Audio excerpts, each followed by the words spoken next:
ప్రభువునందు ప్రియ దేవుని బిడ్డలారా, నేటి వాక్య ధ్యానం కొరకు ట్రాన్స్మిషన్ పార్ట్ సహకారం ఇచ్చిన కుటుంబం ఏలూరు బాలయోగి వంతెన రోడ్ వాస్తవ్యులు సోదరులు అబ్బదాసరి చంటి గారు, శ్రీమతి సలోమి గారు, కుమారుడు సందీప్, కుమార్తెలు సంధ్యా, సంగీత సహకారాన్ని ఇస్తున్నారు. సలోమి గారి కుటుంబం బాల్యము నుండి మాకు చిరపరిచితులు, సమీపస్తులు. చంటి గారు, సలోమి గారు ప్రభువు వారికి చేసిన మేలును బట్టి సహాయం చేశారు. బిడ్డలు సంధ్యా, సంగీత, సందీప్ గారులను ప్రభువు ఆశీర్వదించినట్లు ప్రార్థన చేద్దాం. తలలు వంచండి, ప్రార్థనలో ఏకీభవించండి. మమ్మలను మిక్కిలిగా ప్రేమిస్తున్న తండ్రి, వందనాలు, స్తోత్రాలు. నేటి వాక్య ధ్యానానికి సహకారం ఇచ్చిన మీ దాసులు చంటి గారు, సలోమి గారు బిడ్డలను మీరు ఆశీర్వదించమని ప్రార్థిస్తున్నాము. సహోదరి కుటుంబాన్ని మీరు చేసిన మేలును బట్టి, యజమానునికి మీరు ఇచ్చిన స్వస్థతను బట్టి, ఇచ్చిన సహకారం బట్టి వందనాలు. కుటుంబాన్ని దీవించండి. మీ దాసురాలు వజ్రం ఆంటీని కూడా మీ చేతికి అప్పగిస్తున్నాం. మీ కృప చూపి బిడ్డను ఆశీర్వదించండి. మీ దాసుడు చిట్టిబాబు గారు, ప్రభాకర్ గారు, వారి కుటుంబాలను కూడా దీవించండి. మీ చేతులకు ఈ బిడ్డలను సమర్పిస్తున్నాము స్వామి. మేలు చేయండి, మహిమ పొందండి. నజరేయుడైన యేసు నామమున ప్రార్థిస్తూ ఉన్నాము తండ్రి, ఆమెన్. ప్రభువునందు ప్రియ దేవుని బిడ్డలారా, మీ పరిశుద్ధ బైబిల్ గ్రంథాన్ని తెరవండి. లూకా సువార్త 21వ అధ్యాయము 34వ వచనం నుండి వాక్యాన్ని గమనించండి. 38వ వచనంతో ఈ అధ్యాయం ముగుస్తుంది. యేసు ప్రభువు యొక్క మాటలు గంభీరమైన మాటలు. ఆయన తన శిష్యులతో మాట్లాడుతున్నటువంటి మాటలు. అంత్యకాలములో యందు సంభవించబోయేటువంటి సంభవాలను గూర్చి వారిని, అలాగే ఆయన నామమునందు విశ్వాసం ఉంచిన వారిని హెచ్చరించుటకు ప్రభువు పలుకుతున్న మాటలు ఇవి. మీ హృదయములు ఒకవేళ తిండి వలనను, మత్తు వలనను, ఐహిక విచారముల వలనను మందముగా ఉన్నందున ఆ దినం అకస్మాత్తుగా మీ మీదకు ఉరి వచ్చినట్లుగా రాకుండా మీ విషయమై మీరు జాగ్రత్త పడండి. A danger alarm about the danger. But watch your selfs lest your hearts be weighed down with dissipation of drunkenness and cares of this life, and the day come upon you suddenly like a trap. ఒక ఉరి వచ్చినట్లుగా ఆ దినము, ప్రభువు రాకడ దినము మీ మీదకు వచ్చేస్తుంది. So that you should be very careful and you must be awaken. మీ హృదయాలు 3 రకాలుగా మత్తులయ్యే ప్రమాదం ఉంది. 1 తిండి వలన, 2 ఐహిక విచారముల వలన, 3వది మందముగా ఉన్నందున. ఈ విషయాన్ని చెబుతున్నప్పుడు తిండి వలన, మత్తు వలన, ఐహిక విచారముల వలన, తిండి వలన, మత్తు వలన, ఐహిక విచారముల వలన మానవుని మనసు మత్తుగుంటోంది, ఆలోచన లేనిది అయిపోతుంది, సెన్స్లెస్ అయిపోతుంది. చాలామంది ఈ లోకంలో బ్రతుకుతున్నారు. కారణం తినటానికి, త్రాగటానికి, సుఖించటానికి. ఆనాడు ధనవంతుని గురించి ప్రభువు చెప్పిన మాటలలో ధనవంతుడి మాట, నా ప్రాణమా తినుము, త్రాగము, సుఖించము. ఈ 3 లక్షణాలు ప్రతి మానవుడు ఇష్టపడేవి. తినటము, త్రాగటము, సుఖించటమే ధ్యేయంగా మానవుడు జీవిస్తే ఒకనాడు ఉరిగా రాబోతున్నటువంటి ఆ దినము వారు తప్పించుకొనలేరు. తదుపరి, ఆ దినము భూమి అందంతటా నివసించు వారందరి మీదకు అకస్మాత్తుగా వచ్చును. For it will come upon all who dwell on the face of the whole earth. But stay awake at all times, praying that you may have strength to escape all these things that are going to take place, and to stand before the Son of God. మీ యొక్క జీవితాల్లో మీరు జరగబోయే వాటినల్లా తప్పించుకొని మనిషి కుమారుని ఎదుట నిలబడుటకు శక్తి గలవారుగునట్లు ఎల్లప్పుడూ ప్రార్థన చేయొచ్చు, మెలకువగా ఉండండి అని చెప్పాను. ఈ దినం రాబోతున్నప్పుడు మనిషి కుమారుడు ప్రత్యక్షం అవుతాడు. ఆయనను ఎదుర్కొనటానికి శక్తివంతులగునట్లు నిత్యము ప్రార్థనతో మెలకువగా ఉండి ఎదురు చూస్తూ ఉండండి. హెచ్చరిక. You must have faith on him. You must kneel down and pray every time, all the day before him. ఆయన ఎదుట నిత్యము మోకరించి ప్రార్థన చేసే అనుభవం కావాలి. నేను ప్రశ్నిస్తున్నాను, ఈ దినం మీరు ఎంతసేపు ప్రార్థన చేశారు? Straight question. ఇవాళ ప్రార్థన చేయకపోతే మీరు ఆహారం వల్ల మత్తులా, పానీయం వల్ల మత్తులా, ఐహిక విచారం వల్ల మత్తులా? పరీక్షించుకోండి. ఆ దినం ఇవాళే వస్తే మన పరిస్థితి ఏంటి? ఆలోచన చేయండి. ప్రియమైన దేవుని బిడ్డలారా, దైవ వాక్యం మనల్ని హెచ్చరిక చేస్తుంది. ఒక అలర్ట్ అలామ్ ఇస్తున్నాడు. ప్రభు రాబోతున్నాడు. ఆయన ఎదుర్కోవాలి అంటే ప్రార్థన పూర్వకముగా సిద్ధము కావాలి. ప్రార్థనాపూర్వకంగా సిద్ధమై తిండిని బట్టి, మత్తును బట్టి, ఐహిక విచారములను బట్టి మత్తులు కాకుండా చూసుకోవాలి. You must learn how to be alert. నువ్వు నేర్చుకోవాలి ఏ విధంగా సిద్ధంగా ఉండాలి ప్రభువు కోసం అనేది తెలుసుకోవాలి. మనుష్య కుమారుని ఎదుట నిలబడుటకు నీకు శక్తి కావాలి. ఎందుకు? To escape from the judgement. దేవుని తీర్పు నుండి తప్పించుకునేటట్లుగా నీవు ప్రభువును ఆశ్రయించి ఆయన యొక్క నమ్మకమును కనుగొని జీవితాన్ని నువ్వు జీవించగలగాలి. 37 వచ్చిన, ఆయన ప్రతి దినము పగటి యందు దేవాలయములు బోధిస్తూ రాత్రివేళ ఒలివ కొండకు వెళుతూ కాలం గడుపుతున్నాడు. He has to go to the cross. That is his mission. ఆయన సిలువకు వెళ్ళాలి. అదే ఆయన యొక్క పరిచర్య. దానికోసం ఆయన దినాలు గడుపుతున్నాడు.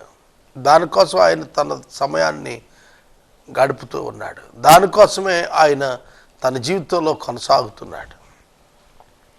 ఆ సమయంలో ఆయన ఉదయకాలమున బోధిస్తున్నాడు, రాత్రి వేళ ప్రార్థిస్తున్నాడు. మనం ఏం చేస్తున్నాం? మనం ప్రార్థిస్తున్నామా? మనం బోధిస్తున్నామా? మనం సిద్ధమవుతున్నామా? You should get ready to attend your responsibility given by God. దేవుని చేత నీకు అనుగ్రహించబడిన బాధ్యతను నెరవేర్చుట కొరకు నీవు సిద్ధం కావలసిన దినాల్లో ఉన్నావని ప్రభు పేట నేను మనవి చేస్తున్నా. ప్రజలు ఆయన మాట వినటానికి తెల్లవారుజామున ఇంకా వెలుగు రాకమునిపే వచ్చి ఆయన కొరకు ఎదురు చూస్తూ ఉన్నారు. ఆయన హెచ్చరిక మాటలు వ్యర్థం పోలేదు. ప్రజలందరూ ఆయన మాట వినటానికి దేవాలయంలో ఆయన ఎద్దుకు పెందల కడొచ్చేస్తున్నారు. Early in the morning, before the dawn. సూర్యుడు ఉదయించటానికి మునిపే ప్రజలు మందిరానికి చేరిపోతున్నారు అక్కడ యేసు బోధ వినటానికి. People are very much interested in the teachings of Jesus Christ. Likewise today also people are very much interested to hear the word of God. ఇవాళకి కూడాను దేవుని గురించి వినటానికి ప్రజలు చాలా సిద్ధంగా ఉన్నారు. అది మనం తెలుసుకోలేకపోతున్నాము. ఇవాళ చాలామంది బోధకులు అనుకునేది ఏమిటంటే దేవుని వాక్యం పట్ల ప్రజలకు ఆసక్తి లేదని. లేదు, ఖచ్చితంగా ఉంది ఆసక్తి. బోధించేటువంటి సేవకులు కరువైపోతున్నారు.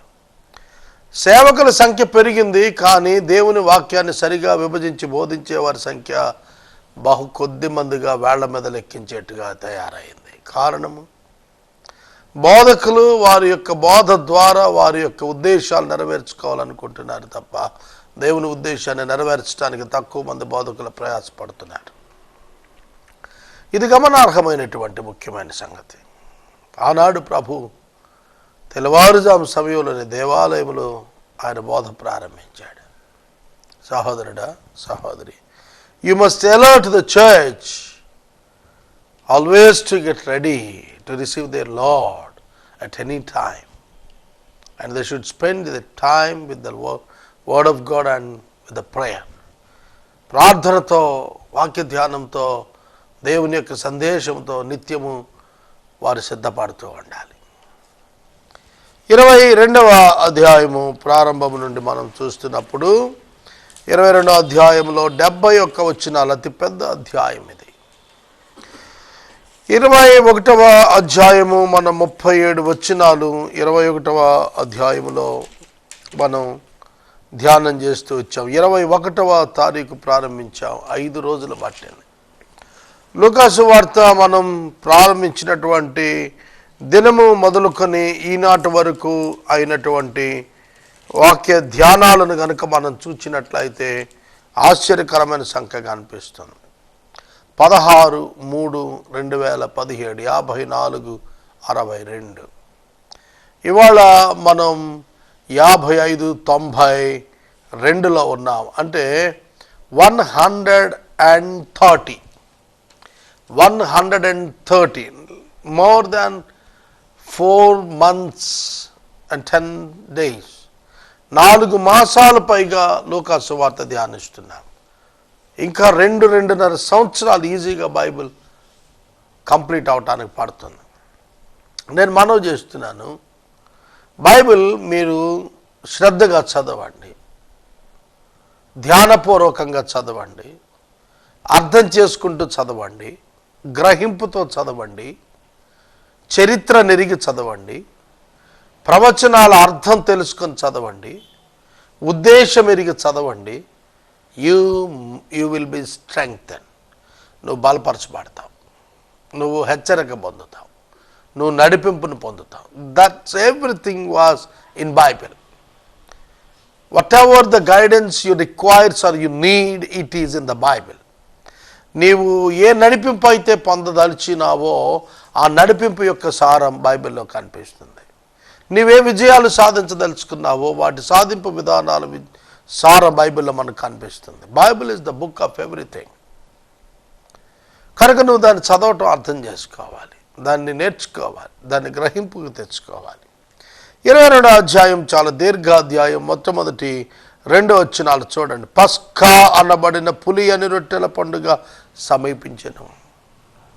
ఈ అధ్యాయంలో అనేక విషయాలు యేసు ప్రభు చెబుతూ వచ్చాడు. వాటిల్లో పస్కా అను పండుగ సమీపించెను. What is the danger when the feast of Pascha is coming near?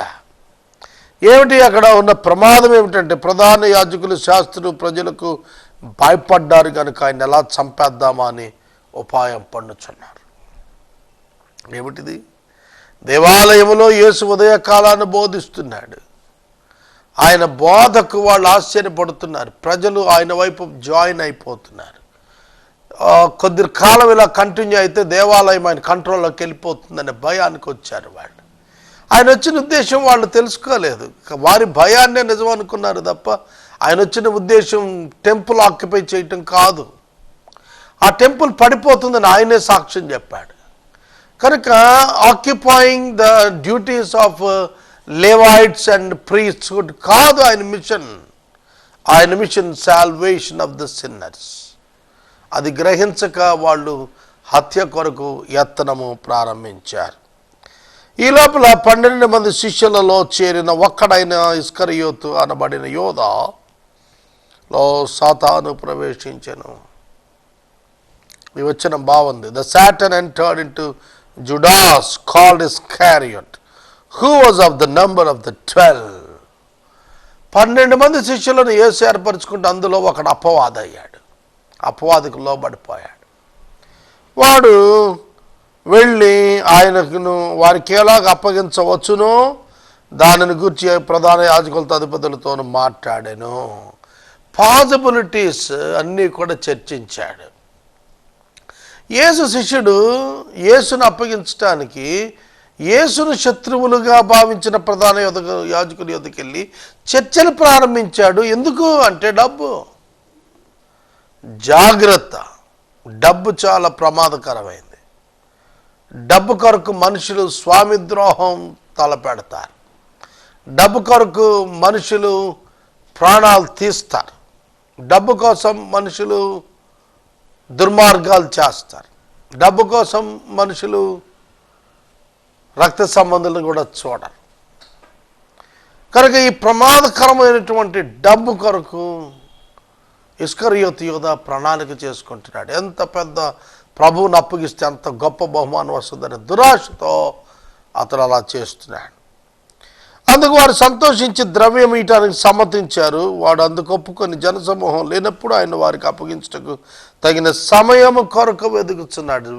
ఈ ఇస్కరియోతు యూదా సామాన్యుడు కాదు. ఎట్లా అంటాడు చూడండి, జనసమూహం లేనప్పుడు ఆయనను వారికి అప్పగించాలి. ఎందుకంటే జనసమూహం ఉంటే ఆయన్ని పట్టుకొనిరు. ప్రజల మనిషి అయిపోయాడు యేసు ప్రభు. అందుకని జనం లేనప్పుడు చూసి పట్టుకుందాం, జనాన్ని ఆయనకి తిరుగుబాటుకు చేద్దాం. ఆయన జనం ఎదుటే అన్పాపులర్ చేసి జనం చేత చంపేమనే ఒక్క నోషన్ తీసుకురావాలి. It's all trap. ఇదంతా కూడా కుట్ర. కొందరు కుట్ర పన్నారు అంటే ఎంత దారుణంగా పన్నవచ్చు అంత దారుణంగా పన్నుతారు. దానికోసం న్యాయశాస్త్రం చదువుతున్నటువంటి వాళ్ళు కూడా లేకపోలేదు. How sad it is. వారి ఓత్ వారు మర్చిపోతారు కొన్ని సందర్భాల్లో. న్యాయవాది తనకున్నటువంటి న్యాయవాది యొక్క అనుభవంతో ఒక దోషి నిర్దోషిగా తీర్చబడటానికి యత్నం చేస్తే వాడి విద్య దండగా, ఒక నిర్దోషి దోషిగా రుజువు కాకుండా కాపాడటంలోనే అతని విద్యకు విలువ ఉంది తప్ప ఒక నిర్దోషిని దోషిగా తీర్చడం కానీ, ఒక దోషిని నిర్దోషిగా తీర్చడానికి కానీ ఆ వ్యక్తి యొక్క న్యాయము, ఆ వ్యక్తి యొక్క అనుభవం ఉపయోగపడితే వానికి ఉపయోగం ఏమీ లేదు. He should not escape. ఈ లాయర్స్ అనేటువంటి వృత్తి ఉన్నది చూశారు, అది చాలా దేవుని ఎదుట ప్రమాదకరమైన తీర్పును ఎదుర్కొనేటువంటి వృత్తి అది. ఇది మా ప్రొఫెషన్ అని చెప్పి కొంతమంది తెగబడుతూ ఉంటారు. అన్యాయానికి, అక్రమానికి, అబద్ధ సాక్ష్యాలను పెట్టి నిర్దోషులకు తీర్చడానికి డబ్బు సంపాదన కొరకు, గెలుపు కొరకు, అక్రమస్తుల విడుదల కొరకు యత్నం చేసేటువంటి న్యాయవాదులు ఉన్నారు. అది చాలా ప్రమాదకరమైనటువంటి పరిస్థితి. ప్రభు ఎదుట వారు తప్పించుకోలేరు. దేవుని యొక్క వాక్యంలో చూడండి, జనము లేనప్పుడు వారికి ఆయనను అప్పగించడానికి ప్రణాళిక సిద్ధం చేస్తున్నారు. పస్కా బలి పశువును వధించవలసిన పులియని రొట్టెల దినము వచ్చినది. యేసు పేతురు యోహానులు చూచి మీరు వెళ్ళి పస్కా భోజనము మన కొరకు సిద్ధం చేయండి అని చెప్పాడు.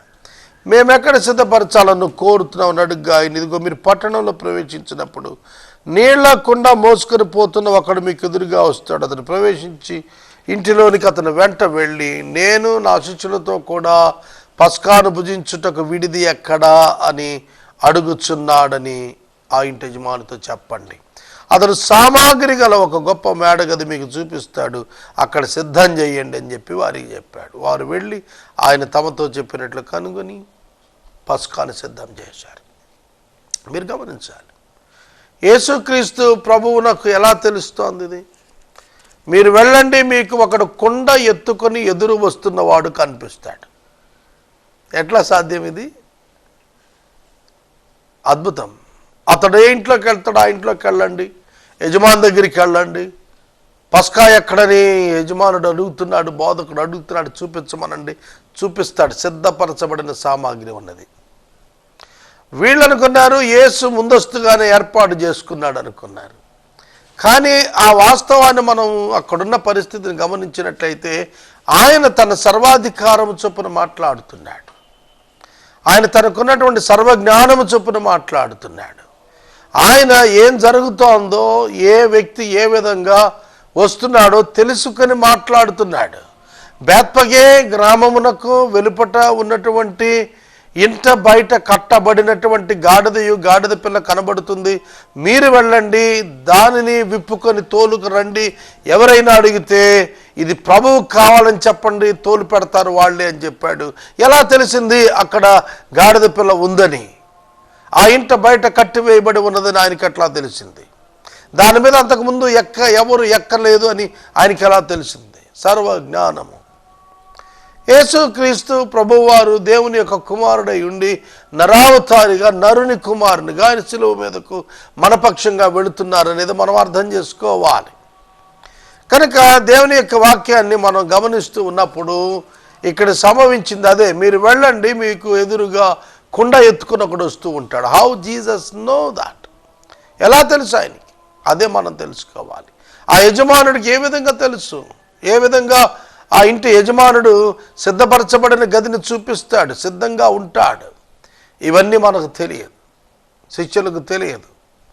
వారు ఆ విధంగా వచ్చారు. ఆ గడియ వచ్చేసింది. మనం ఆయనతో కూడా అపోస్తుల పంక్తిని, ఆ గడియ వచ్చినప్పుడు ఆయనతో కూడా అపోస్తుల పంక్తిని కూర్చున్నారు. అప్పుడు ఆయన, నేను శ్రమ పడక మునుపు మీతో కూడా ఈ పస్కాన్ని భుజింపవాలని మిక్కిలి ఆశపడ్డాను, దేవుని రాజ్యంలో నెరవేరు వరకు ఎన్నడూ దాన్ని భుజింపనని మీతో చెప్పుచున్నానని వారితో చెప్పాను. 1000 year reignimentలో again these feels will be restored. అప్పటి వరకు నేను మళ్ళా దాన్ని భుజించనని నేను మీతో చెబుతున్నాను అన్నాడు. ఆ రాత్రి ఆయన కడవరి భోజనం, ఆ రాత్రి ఆయన చివరి పస్కా. ఆ తర్వాత ప్రభు రెండవ రాకడలో 1000 ఏళ్ల పాలనలో మళ్ళా ఆయన పస్కా ఆచరిస్తాడు. ఇదంతా ఆశ్చర్యంగా ఉంటుంది మనకు. అవును, అది దేవుని రాజ్యంలో నెరవేరే వరకు ఎన్నడూ దాన్ని భుజించనని చెబుతున్నాడు. ఆయన గిన్నె ఎత్తుకుని కృతజ్ఞతాస్తుతులు చెల్లించి, దీన్ని తీసుకుని పంచుకోండి, ఇక మీదట దేవుని రాజ్యం వచ్చే వరకు నేను ద్రాక్షారసం తాగనని మీతో చెబుతున్నాను. పిమ్మట ఆయన ఒక రొట్టె పట్టుకుని కృతజ్ఞతాస్తుతులు చెల్లించి దాన్ని విరిచి వారికిచ్చి, ఇది మీ కొరకు ఇయ్యబడుతున్న నా శరీరం, నన్ను జ్ఞాపకం చేసుకుంటూ దీన్ని చెయ్యండి అని చెప్పాను. ఆ ప్రకారమే భోజనం అయిన తరువాత గిన్నె పట్టుకొని, గిన్నె మీ కొరకు చిందించబడుతున్న నా రక్తం వల్ల ఆయన క్రొత్త నిబంధన, ఇదిగో నన్ను అప్పగించు వాని చెయ్యి నాతో కూడా ఈ బల్ల మీద ఉన్నది, నిర్ణయించబడిన ప్రకారం మనిషి కుమారుడు పోతున్నాడు, కానీ ఆయన ఎవరి చేత అప్పగించబడునో ఆ మనుషునికి శ్రమ అని చెప్పెను. వారు ఈ పని చేయవాడు ఎవరు అని తమలో తాము అడుగు కొనసాగిరి. What a wonderful passage it is. ఆయన చాలా వివరాలు చెప్పాడు. ద్రాక్షారసాన్ని గురించి, తన మరణాన్ని గురించి, తన రెండవ రాకడని గురించి, తన శరీరము విరవబడుతున్న రొట్టెగా, రక్తం చిందించబడుతున్న క్రొత్త నిబంధన రక్తంగా ఆయన ముందస్తుగానే చెప్పాడు. ఆయనను అప్పగించబోయేవాడు ఆ టేబుల్ మీదే ఉన్నాడు, వాడి చెయ్యి కూడా ఈ పాత్రలో ఉందని చెప్పాడు. 1 among 12 is going to give the details of his place, Gethsemane అనేటువంటి తోటను గురించినటువంటి వివరాలు వారికి ఇవ్వటానికి వెళుతున్నటువంటి వాడు ఇక్కడే ఉన్నాడని ప్రభు వారితో ముందస్తుగానే చెబుతున్నాడు. ఎవరు అని చెప్పి తమలో తాము అడుగు కొనసాగిరి. లూకాలో తమలో తాము అనుంది, కానీ వారిలో వారు నేను కాదు అంటుంటే, నేను కాదు కదా ప్రభు అని యూదా అన్నాడు. చాలా క్లియర్గా, ఎందుకంటే వాడికి తెలుసు. వారికి ఇంకా అర్థం కాదు ఏంటంటే, యేసుక్రీస్తు ప్రభువుకు తన గురించి తెలుసనే సంగతి వాడు తెలుసుకోలేకపోయాడు. తెలుసుకుని ఉంటే అప్పగించడానికి సాహసం చేసేవాడు కాదు. ఈనాడు చాలామంది దేవుడు నన్ను చూస్తున్నాడు, నా హృదయం ఎరిగి ఉన్నాడు అని తెలుసుకోకుండా అబద్ధములో, అబద్ధ ప్రమాణములో, కుట్రలో భాగస్థులైపోతున్నారు. అది ప్రమాదకరమైనటువంటి విశేషం. మన జీవితాల్లో ఎన్నడూ అట్లా కాకూడదు.